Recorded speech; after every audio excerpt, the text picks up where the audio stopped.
Assalamualaikum warahmatullahi wabarakatuh.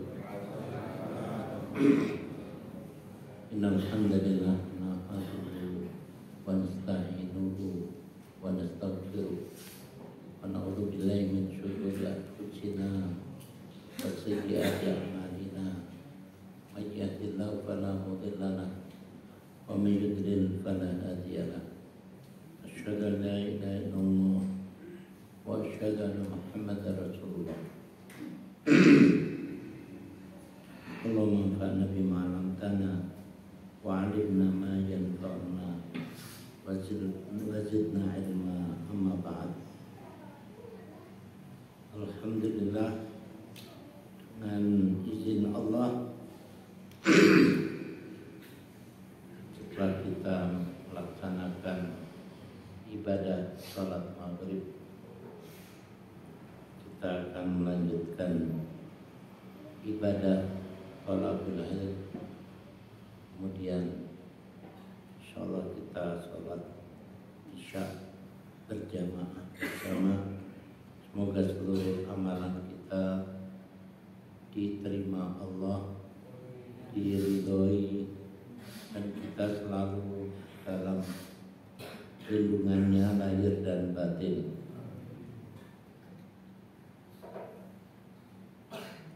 Insyaallah pada hari ini kita melanjutkan kajian dari As-Sunnah dari kitab Bulughul Maram. Hari ini kita sesuai dengan nomor hadis Bulughul Maram di aplikasi.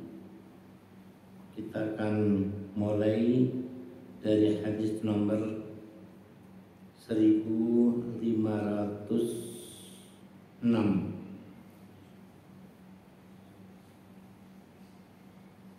Di sini disebutkan wa anhu anna rajulan qala ya Rasulullah ausini faqala la taghdab. Faraddada miraran qala la taghdab. Akhrajahu al-Bukhari. Yang artinya dari Abi Hurairah bahwa seorang laki-laki bertanya, wahai Rasulullah, ausini, berilah aku wasiat, berilah aku pesan, berilah aku nasihat. Faqala, maka Nabi bersabda, la taghdab, jangan kamu marah. Faraddada miraran, dan Nabi mengulang berkali-kali, qala la taghdab. Jadi mengulang kata la taghdab, jangan kamu marah. Hadis riwayat Al-Bukhari.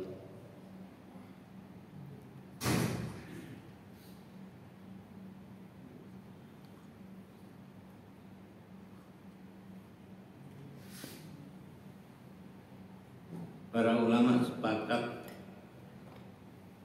bahwa hadis yang paling kuat adalah hadis yang disepakati sahihnya oleh Al-Bukhari dan Muslim, yang biasa disebut muttafaqun alaih.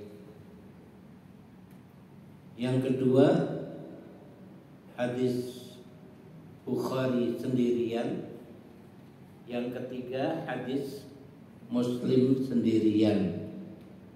Baru kemudian hadis-hadis lain seperti Tirmidzi, Abu Dawud, dan lain sebagainya.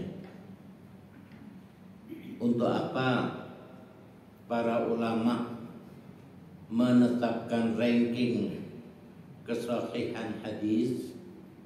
Itu kalau suatu ketika ditemui ada perbedaan isi hadis Ahmad misalnya beda dengan hadis Muslim, dua-duanya sahih, Tapi yang satu sahih riwayat Ahmad, yang lain sahih riwayat Muslim. Maka para ulama mengambil hadis Muslim. Kenapa? Karena hadis Muslim rankingnya lebih tinggi. Jadi hadis riwayat Ahmad itu ditinggalkan, diambil hadis riwayat Muslim. Ini namanya tarjih.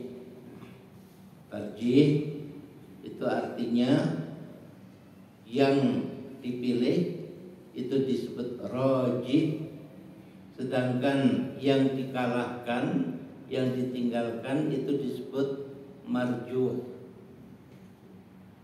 Ini kalau dua-duanya sahih, sedangkan ranking kekuatan hadisnya berbeda. Di Muhammadiyah itu ada majelis tarjih. Majelis tarjih itu ya kerjanya melihat berbagai perbedaan, perselisihan, lalu diambil hadis yang lebih kuat. Itu namanya tarjih. Ada juga yang namanya thariqatul jama', cara mengumpulkan. Jadi ada dua hadis, dua-duanya sahih, tapi isinya bertentangan. Maka ulama bisa juga menyelesaikan dengan menggunakan thariqatul jama', yaitu dipadukan antara dua hadis yang bertentangan itu. Satu contoh hadis tentang menyentuh kemaluan. Ada satu riwayat sahih yang menceritakan, yaitu seseorang berkata kepada Nabi, "Wahai Rasulullah, saya menyentuh kemaluan saya ketika sedang sholat." Saya nggak tahu ya pakaiannya model apa, kenapa bisa menyentuh kemaluan waktu sholat. Dan kalau sarung kayak gini sulit ya mau menyentuh kemaluan. Tapi Rasulullah menyatakan bahwa teruslah sholat. Artinya sholatnya tidak batal, sebab dia itu bagian daripada dirimu. Kemaluan itu ada bagian daripada tubuh kita. Hadisnya sahih. Di hadis yang lain sahih juga, Nabi bersabda, siapa yang menyentuh kemaluan hendaklah berwudu. Nah ini kan isinya bertentangan. Bagaimana ulama menghadapi perbedaan isi dua hadis yang sama-sama sahih tapi isinya bertentangan? Maka mereka menggunakan thariqatul jam', dipadukan, ditafsirkan. Jadi kemudian ulama mengatakan bahwa kalau menyentuh kemaluan dalam rangka untuk merangsang diri itu membatalkan wudu. Tapi kalau menyentuh kemaluan di luar maksud tersebut, misalnya ada semut ya, semut tiba-tiba menggerayang di kemaluan, sudah menggigit atau mau menggigit ya, itu boleh. Semut itu kita misalnya kita pegang, kita buang ya, tentu kemaluannya juga tersentuh. Nah yang sepanjang semacam ini tidak membatalkan wudu. Disitulah berlaku aturan bahwa kemaluan bagian dari dirimu. Ya, itu tadi cara-cara memadukan dua hadis yang berbeda padahal dua-duanya adalah sahih. Nah, kembali pada hadis tadi, yaitu di mana Rasulullah SAW berwasiat kepada seorang sahabat, la taghdab, jangan kamu marah. Dan hadis ini diriwayatkan oleh Imam Bukhari, di mana seluruh ulama sepakat hadis Bukhari itu rankingnya tertinggi. Dalam hadis yang sangat kuat ya, kesahihannya ini Nabi memesan kepada sahabat atau berpesan kepada umat, yaitu jangan marah. Marah itu berarti tidak baik, kecuali marah dalam rangka mencegah kemungkaran. Tapi kalau marah mengikuti emosi, ada orang yang sifatnya memang pemarah, nah ini tidak boleh, tidak baik. Orang harus berusaha untuk merubah karakternya yang tidak baik. Karakter mudah tersinggung, karakter mudah emosi, ya, itu ada karakter yang tercela. Kita harus berusaha untuk merubah. Caranya gimana? Caranya dengan menyabar-nyabarkan diri. Dalam hadis Nabi bersabda, man tasabbara yusabbirullah. Siapa yang menyabar-nyabarkan diri, maka Allah menjadikan dia orang sabar. Menyabar-nyabarkan diri itu gimana? Ya misalnya ada orang mudah tersinggung, ada omongan yang gak sesuai dengan keinginannya, dia tersinggung, dia marah. Karena dia sedang berjuang untuk merubah diri, menghilangkan sifat-sifat negatif, maka dia mulai sekarang kalau ada omongan-omongan yang tidak enak didengar, saya mencoba untuk sabar. Nah, ini memang sesuatu yang tidak mudah. Akan tapi Islam memang mengajarkan dalam berupaya untuk mewujudkan karakter yang bagus, sifat yang bagus, apapun harus dipaksakan.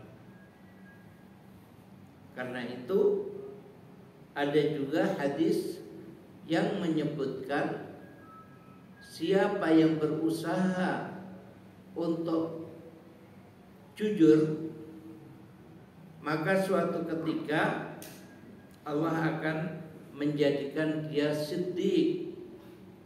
Siddiq itu orang yang sangat dipercaya, orang yang selalu jujur. Sebaliknya orang yang suka berbohong, maka suatu ketika Allah akan menetapkan dia menjadi kadzdzab, menjadi pendusta. Ini artinya kita, memang kitalah yang membentuk karakter kita. Mau enggak kita memiliki karakter yang bagus, meninggalkan sifat-sifat yang negatif? Kalau kita mau, caranya memang harus dipaksa. Apapun kebaikan itu memang awal mulanya harus dipaksa. Orang yang tiap hari menghabiskan waktu untuk tidur, bangun-bangun subuh, nggak pernah tahajud, gimana cara merubahnya? Harus mau memaksa diri untuk bangun sebelum subuh, digunakan untuk sholat tahajud. Itu hari-hari pertama berat. Hari pertama berat, kedua berat, mungkin minggu pertama berat. Setelah lewat minggu pertama, dia mulai terbiasa.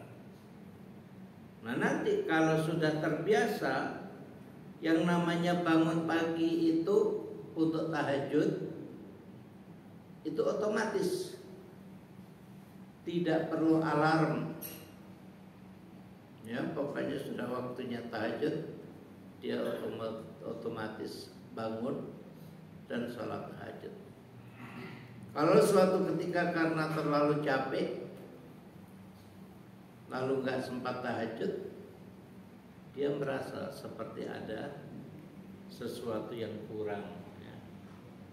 Dalam hidup hari itu ada sesuatu yang kurang karena tidak tahajud.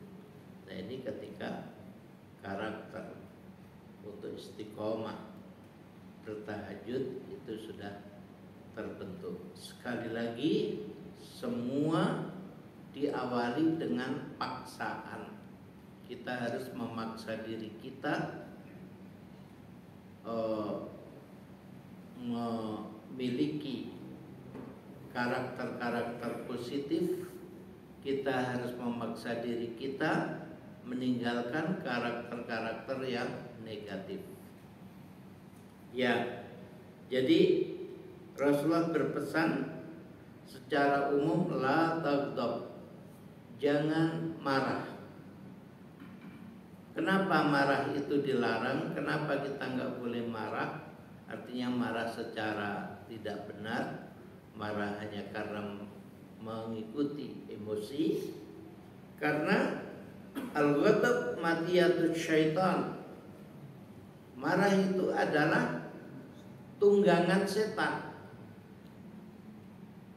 Jadi kalau kita biasa marah, ketika marah itu kita ditunggangi oleh setan. Seperti kuda. Yang namanya kuda itu dia ngikut terus kepada penunggangnya. Mau diajak belok ke kanan, ke kiri, mau jalan cepat, mau jalan biasa, ya, namanya kuda itu ngikut. Nah, begitu juga orang yang marah akan dikendalikan oleh setan sehingga mengikuti aran-aran setan. Oleh karena itu, dalam hadis riwayat Muslim, Rasulullah SAW bersabda, la yahkumu ahadun baina itsnaini wa huwa ghadban. Janganlah seseorang menghakimi antara dua orang yang berperkara dalam keadaan marah. Misalnya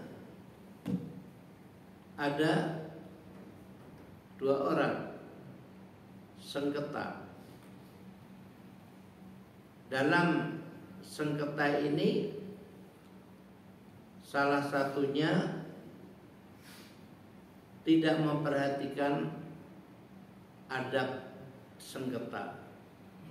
Dia emosinya meluap-luap, mengakibatkan sang hakim sudah emosi juga melihat salah satu yang bertengkar melampaui batas. Nah, kalau hakim ini terpancing sehingga dia ikut marah, dia harus berhenti. Jangan terus mengadili perkara itu sampai dianya bisa tenang, tidak marah, baru dia bisa berpikir normal, yang akhirnya memutuskan siapa yang salah, siapa yang benar. Dalam satu riwayat diceritakan bahwa Ali radhiyallahu anhu pernah suatu ketika ikut berjihad perang. Ketika Ali sudah hampir menebas leher musuhnya, tiba-tiba musuhnya meludahi Ali. Karena Ali diludahi, dia nggak jadi membunuh musuh itu. Kenapa? Karena Ali takut bahwa dia membunuh musuh itu bukan karena Allah, tapi karena emosi. Jadi dia tidak ingin membunuh orang karena marah, karena emosi. Nah, ini contoh bagaimana seorang sahabat, yaitu khalifah yang keempat Ali radhiyallahu anhu, beliau batal membunuh musuh karena diludahi, takut kalau perbuatannya membunuh musuh di jalan Allah itu ternyata bukan karena Allah, tapi hanya karena emosi. Kemudian kita juga mendapatkan riwayat bahwa seorang suami tidak boleh mencerai istrinya dalam keadaan marah. Kenapa? Karena orang marah itu, apalagi kalau emosinya sedemikian rupa, itu biasanya otaknya itu sudah nggak berfungsi dengan baik. Maka bisa saja dia menceraikan istrinya tanpa sadar, padahal tidak ada niatan untuk menceraikan istri. Nah, ini ternyata yang paling parah, kasus-kasus semacam ini terjadi di Mesir. Ya, di Mesir itu suami kalau marah pada istri meluap-luap sampai mengucapkan, "Aku cerai kamu 10 talak." Padahal yang namanya tolak itu hanya ada 3 saja. Tolak 1, tolak 2, tolak 3. Tapi orang Mesir kalau sudah marah itu sampai mengucapkan, "Aku cerai kamu dengan 10 talak." Saya dulu waktu di Jerman itu menghubungkan muslimah Jerman dengan pria Mesir sehingga mereka menikah. Begitu menikah berjalan 1 tahun lebih, istrinya marah-marah karena istrinya belajar Islam, termasuk mempelajari bagaimana akad, bagaimana talak dalam Islam. Suatu hari suaminya itu menceraikan dia dengan kata-kata seperti itu, "Aku ceraikan kamu dengan 10 talak." Jadi karena saya yang menghubungkan mereka, muslimah Jerman itu ngadunya ke saya. Dia tanya, "Ini gimana ini? Suamiku masa menceraikan saya dengan 10 talak?" Saya tahu hukum, tapi saya tidak tahu budaya Mesir. Akhirnya saya kontak teman saya, orang Mesir, direktur Islamic Center di Munich, ya. Saya telepon dan saya bilang, "Ini ada kasus seperti ini." Dia ketawa, "Wah, itu memang kebiasaan orang Mesir seperti itu." Dia sendiri kan orang Mesir. Sampai undang-undang Mesir itu menuliskan bahwa cerai semacam itu tidak sah. Nah, kemudian beliau menyanggupi untuk datang. Jadi dari Munich ke kota Hannover. Pasangan ini tinggal di Hannover. Jadi kami janjian bertemu di tempat suami istri itu. Tentu kami ngumpul di rumahnya wanita Jerman itu. Lalu Direktur Islamic Center mencoba untuk mendudukkan masalah, menetralisir, menghilangkan salah paham. Akhirnya kami pun menjadi paham bahwa itu adalah kebiasaan bapak-bapak Mesir. Itu kalau sudah emosi menjatuhkan talak sampai 10. Dan itu sudah ada di dalam undang-undang Mesir yang menyatakan bahwa talak semacam itu tidak sah. Ya alhamdulillah mereka bisa didamaikan. Jadi termasuk talak, suami mentalak istri itu tidak boleh dalam keadaan emosi, dalam keadaan marah-marah. Ya, kalau memang harus mentalak, ya tunggu dulu keadaan reda, lalu dengan sadar menjatuhkan talak, tentunya dengan harus ada 2 saksi untuk talak tersebut. Kemudian hadis 1507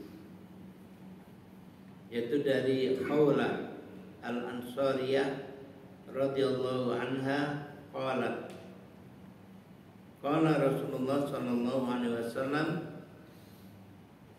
yang artinya dari Khawla yaitu seorang sahabiyah. Ya, sahabiyah itu sahabat perempuan. Kalau laki-laki ya sahabi, sahabat. Kalau perempuan sahabiyah. Jadi seorang sahabat perempuan yang bernama Khawla Al-Ansariyah. Al-Ansariyah itu artinya dia dari Madinah, dari golongan Ansor, ya, bukan dari golongan Muhajirin. Dia berkata, wahai Rasulullah, inna rijalan yatakhawwaduna fi malillah bi ghairi haqq. Rasulullah SAW bersabda, jadi Khala ini hanya menceritakan apa yang didengar dari Nabi, bahwa Nabi bersabda, inna rijalan, ada laki-laki yatakhawwaduna fi malillah, mereka menggunakan harta Allah dengan bebas, bi ghairi haq, tanpa kebenaran, tanpa hak. Falahum nar yaumal qiyamah, maka mereka diancam dengan neraka pada hari kiamat. Akhrajal Bukhari, diriwayatkan Imam Bukhari. Jadi sekali lagi hadis ini sangat kuat. Isinya apa? Isinya menceritakan rijalan, laki-laki. Laki-laki ini, penyebutan rijalan itu hanya untuk menyebutkan kebiasaan, bahwa kebiasaan yang memegang uang, apakah dia jadi bendahara atau jadi pejabat penting yang menentukan anggaran dan lain sebagainya, biasanya laki-laki. Makanya disebut inna rijalan. Nah, memang baik Quran ataupun hadis itu menggunakan cara-cara pengungkapan suatu perkara dengan cara seperti itu. Contoh, kalau kita buka di surat An-Nur, di sana ada ayat yang menyebutkan az-zaniyatu waz-zani fajlidu. Az-zaniyatu, orang perempuan yang berzina, waz-zani, dan orang laki yang berzina, fajlidu, maka deralah, cambuklah. Ini kita lihat yang dipertamakan, diawalkan itu az-zaniyatu. Kenapa? Ya karena di mana-mana yang menjadi sebab terjadinya perzinahan itu perempuan. Karena umumnya zina itu ada digeluti oleh perempuan, maka disebutkan az-zaniyatu waz-zani. Di ayat lain di surat An-Nur juga disebutkan was-sariqu was-sariqatu faqta'u, ya, was-sariqu, pencuri laki-laki, was-sariqatu, dan pencuri perempuan, potonglah tangannya. Kenapa yang didahulukan laki-laki? Karena yang paling banyak menggeluti kejahatan pencurian, perampokan, dan lain sebagainya memang laki-laki. Nah, karena yang dominan laki-laki, maka di ayat itu as-sariqu didulukan. Sedangkan ayat yang lain tadi, karena yang banyak menggeluti kemungkaran itu ada perempuan, maka az-zaniyatu yang didahulukan. Nah, ini ada bahasa Arab. Termasuk juga contohnya tukang sihir. Tukang sihir itu kebanyakan digeluti perempuan. Jadi sihir, kejahatan sihir itu banyak dilakukan oleh perempuan. Makanya di surat Al-Falaq disebutkan qul a'udzu birabbil falaq min syarri ma khalaq wa min syarri ghasiqin idza waqab wa min syarri naffatsati fil 'uqad. Naffatsati, naffatsat itu artinya meniup. Yang kebanyakan tukang sihir itu dengan bantuan setan, ya, di telapak tangan sudah ada paku, rambut, apalagi, lalu dibacakan mantra-mantra, lalu ditiup. Nah, meniup ini bahasa Arabnya nafas, ya, nafas. Karena perempuan yang melakukan, maka nafasat, ya. Jadi berlindung dari keburukan perempuan-perempuan yang meniup di ikatan-ikatan fil uqad, ya, dalam ikatan-ikatan. Yaitu tadi yang diikat biasanya paku, diikat dengan rambut dan lain sebagainya. Ini ternyata umum bahwa, ya, misalnya dalam bahasa Jerman, bahasa Inggris, yang namanya tukang sihir itu disebut hacker. Nah, hacker, H-E-C-K-E-R. Coba kalau bapak-bapak melihat kata ini, kemudian misalnya di situ ada contohnya, selalu gambar perempuan yang, ya, dibikin kayak setan, ya, apa tuh, telinganya panjang ke atas, matanya gimana. Tapi perempuan. Saya pernah tanya waktu kursus bahasa Jerman. Nah kalau untuk laki-laki apa sebutannya? Malah nggak ada. Jadi hacker itu perempuan. Tukang sihir laki-laki nggak ada. Nah, saya hanya ingin mengingatkan bahwa ungkapan-ungkapan di dalam Al-Quran yang semacam itu tidak menutup adanya tukang sihir laki-laki. Tukang sihir Fir'aun malah kebanyakan laki-laki. Tapi bahasa Arab, apakah itu yang digunakan Al-Quran atau hadis, itu menggunakan lafaz-lafaz yang umum. Karena umumnya yang jadi tukang sihir perempuan, maka dalam surat Al-Falaq tadi disebutkan wa min syarrin naffatsat, perempuan. Lalu kebiasaan Al-Quran lagi mengutamakan yang lebih umum.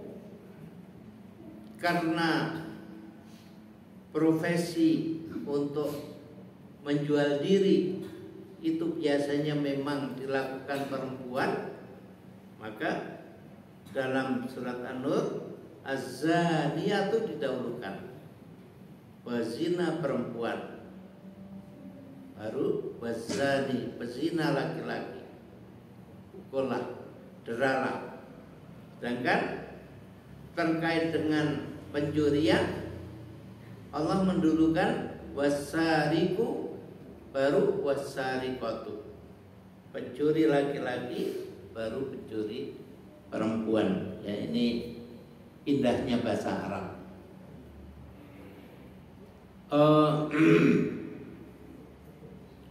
Jadi disebut di sini bahwa para lelaki yang yatakhawwaduna, menggunakan secara bebas fi malillah, harta Allah, bi ghairi haq, tanpa hak, maka mereka diancam dengan neraka. Oleh karena itu, ketika kita mendapat amanah, apakah kita sebagai ketua DKM, sebagai bendahara organisasi yang besar, ya, kita meskipun katakanlah kita diberi hak untuk menggunakan dana dari organisasi sesuai dengan apa yang kita pandang perlu, kita nggak boleh semau sendiri, lalu belanja ini belanja itu, lalu mengambil pekerjanya siapa? Ya saudara-saudara kita sendiri. Kalau orang luar nggak kita masukkan. Lalu kita belanja, misalnya kita beli mobil untuk organisasi, sedangkan mobil itu sendiri apa iya diperlukan masih dipertanyakan, tapi kita putuskan saja. Ini tidak dibenarkan. Maaf ya, saya akhiri 2 menit lagi. Ya, jadi yang semacam ini semua harus dimusyawarahkan, diputuskan sesuai dengan hasil daripada musyawarah. Jangan mentang-mentang kita berkuasa lalu kita membuat ini, membuat itu tanpa musyawarah dengan pengurus yang lain misalnya. Ya, ini maksud daripada yatakhawwaduna fi malillah. Saya ingin bertanya dulu, apakah ada pertanyaan? Kalau ada pertanyaan nanti habis azan. Ada ya. Silakan azan dulu.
Ya, silakan Pak Khudri.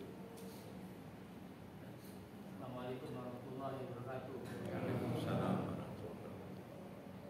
Tadi dijelaskan pada saat awal tadi Ustaz, kalau kita menemui dua hadis yang sama, kita putuskan untuk mengambil yang periwayatnya yang kuat.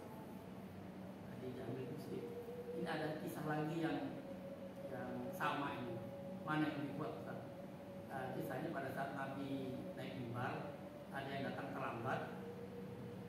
Jamaah ini orang ini duduk, Nabi memerintahkan untuk berdiri sholat tahiyatul masjid. Cerita yang tidak populer. Di satu kisah bahasanya itu apabila ulama itu menyampaikan ilmu Allah, ada yang datang terlambat itu lebih baik duduk dengarkan, dan mendengarkan itu lebih baik daripada sholat tahiyatul masjid 100 masjid. Itu gimana Ustaz? Mana yang kuat? Iya. Jadi begini, dalam hadis yang sahih, apa yang dipraktekkan Nabi, beliau sedang khutbah Jumat, di mana khutbah Jumat itu seperti yang kita ketahui aturan-aturan yang ketat. Kita negur anak-anak saja diam, itu nilai Jumatan kita sudah hangus. Ya, ini namanya Jumatan. Akan tapi ketika ada sahabat yang datang masuk masjid langsung duduk, Nabi bertanya, apakah kamu sudah sholat 2 rakaat? Kata sahabat tadi belum. Berdirilah dan sholatlah. Sudah barang tentu khutbah ini nilainya lebih penting daripada kajian biasa. Kenapa? Karena khutbah ini ada ibadah, benar-benar ibadah, bagian daripada sholat Jumat. Sedangkan pengajian semacam ini, ya, dia masuk kategori ibadah. Artinya aslinya sebenarnya bukan ibadah, akan tapi ini semua kita lakukan untuk mengikuti perintah Allah dan Rasulnya, yaitu perintah untuk belajar. Tapi nilainya beda dengan khutbah yang merupakan bagian daripada ibadah Jumat. Jadi kalau melihat dari itu, ini juga menunjukkan bahwa yang namanya tahiyatul masjid itu sesuatu yang sangat penting. Andaikan tidak penting, tentu orang yang duduk ingin langsung mendengar khutbah oleh Nabi tidak ditegur, tidak diperintahkan untuk sholat tahiyatul masjid dulu.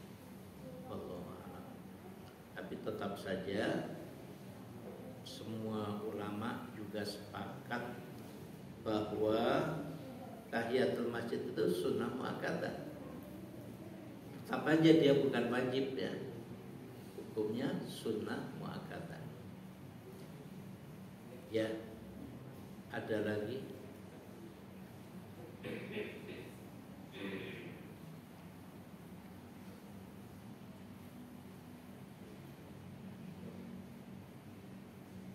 ada pertanyaan lagi?